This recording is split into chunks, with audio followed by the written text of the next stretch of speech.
பணி நிரந்தரம் செய்யக்கோரி சென்னை மாநகராட்சி தூய்மை பணியாளர்கள் நடத்திய 13 நாள் போராட்டம் நள்ளிரவில் அரங்கேறிய கைது நடவடிக்கை, தள்ளமுள்ளு, சாலை மறியல் என தமிழ்நாடு முழுவதும் பரபரப்பை பற்ற வைத்திருக்கிறது.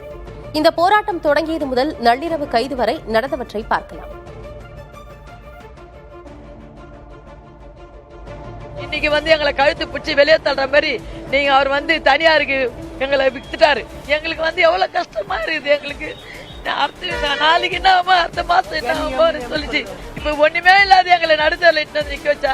குடிசை பகுதியில் இருக்கிற அந்த வேலையும் பறிச்சுட்டாங்கன்னா ஒண்ணுமே கிடையாது. அனாதிதான் நாங்க.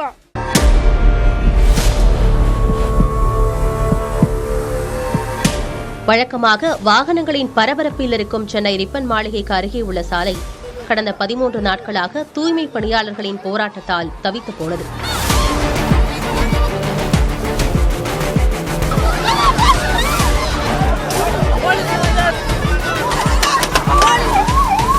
சென்னை மாநகராட்சியில் ராயப்பேட்டை மற்றும் திருவிக நகர் மண்டலங்களில் கடந்த 1ஆம் தேதி வழக்கம் போல வேலைக்கு சென்றவர்கள் அதிர்ச்சியில் உறைந்தனர். அதற்கு காரணம், ஒப்பந்த அடிப்படையில் வேலை பார்ப்பதாக இருந்தால் பணியை தொடங்குங்கள் என்று அறிவுறுத்தப்பட்டது. இவ்விரு மண்டலங்களிலும் தூய்மை பணிகளை மேற்கொள்வோர் ரிப்பன் மாளிகை அருகே அமர்ந்து போராட்டத்தை தொடங்கினர். தூய்மை பணியாளர்களை தனியார் வசம் ஒப்படைக்கக்கூடாது, 10 ஆண்டுகளுக்கு மேல் பணிபுரியும் தங்களை பணி நிரந்தரம் செய்ய வேண்டும், சம்பளத்தை குறைக்கக்கூடாது என்ற 3 அம்சங்கள்தான் அவர்களின் பிரதான கோரிக்கை. இரவு பகலாக அங்கேயே தங்கியிருந்து போராட்டத்தை தொடர்ந்தனர். அண்மையில் கொட்டிய மழை கூட அவர்களுடைய போராட்டத்தை குலைக்கவில்லை.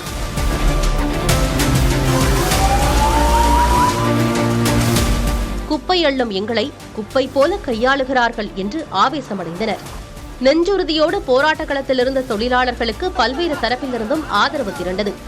எதிர்க்கட்சிகள் மட்டுமின்றி ஆளுங்கட்சியுடன் கூட்டணியில் இருக்கும் கட்சியினரும் சமூக ஆர்வலர்களும் அவர்களுடைய போராட்டத்திற்கு செவி கொடுத்தனர், நேரில் ஆதரவு கொடுத்தனர். ஆனால் அமைச்சர் சேகர்பாபு தலைமையில் மேயர் பிரியா உள்ளிட்டோர் முன்னிலையில் அடுத்தடுத்து பல நாட்கள் பல சுற்றுகளாக நடந்த பேச்சுவார்த்தைகள் பலன் தரவில்லை. ஒரு கட்டத்தில் பேச்சுவார்த்தைக்கு வந்த அமைச்சர் சேகர்பாபுவிடம் தூய்மை பணியாளர்கள் குறித்து திமுக அளித்த வாக்குறுதி பற்றி செய்தியாளர்கள் வினவிய போது, எப்போது நாங்கள் வாக்குறுதி அளித்தோம் என பதில் கேள்வி கேட்டார். இதைத் தொடர்ந்து திமுகவின் வாக்குறுதி மற்றும் ஸ்டாலின் எதிர்க்கட்சித் தலைவராக இருந்தபோது எழுதிய கடிதம் வைரலாகின. என்ன சொல்றாங்க?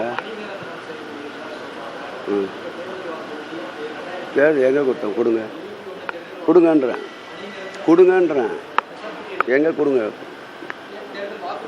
கொடுங்க கொடுங்கன்றேன், கொடுங்கன்றேன். வாக்குறுதி கொடுக்கல. இப்படியான சூழலில்தான் தூய்மை பணியாளர்களின் போராட்டத்தால் பொதுமக்களுக்கு இடையூறு ஏற்படுவதாக தேன்மொழி என்பவர் சென்னை உயர்நீதிமன்றத்தில் வழக்கு தொடர்ந்தார். இதை விசாரித்த தலைமை நீதிபதி, அனுமதிக்கப்படாத இடத்தில் போராட்டம் நடத்த அனுமதிக்க முடியாது என்று கூறி சட்டத்திற்கு உட்பட்டு அனைவரையும் அப்புறப்படுத்த உத்தரவிட்டார். இதன் அடிப்படையில்தான் நள்ளிரவில் அரங்கேறியது கைது நடவடிக்கை.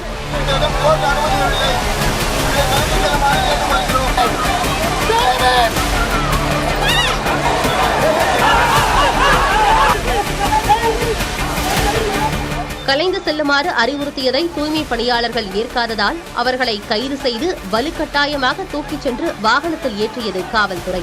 வாக்குவாதம், தள்ளமுள்ளு, கண்டன முழக்கங்கள் என அந்த நள்ளிரவு பொழுது பெரும் போர்க்களமாக காட்சியளித்தது.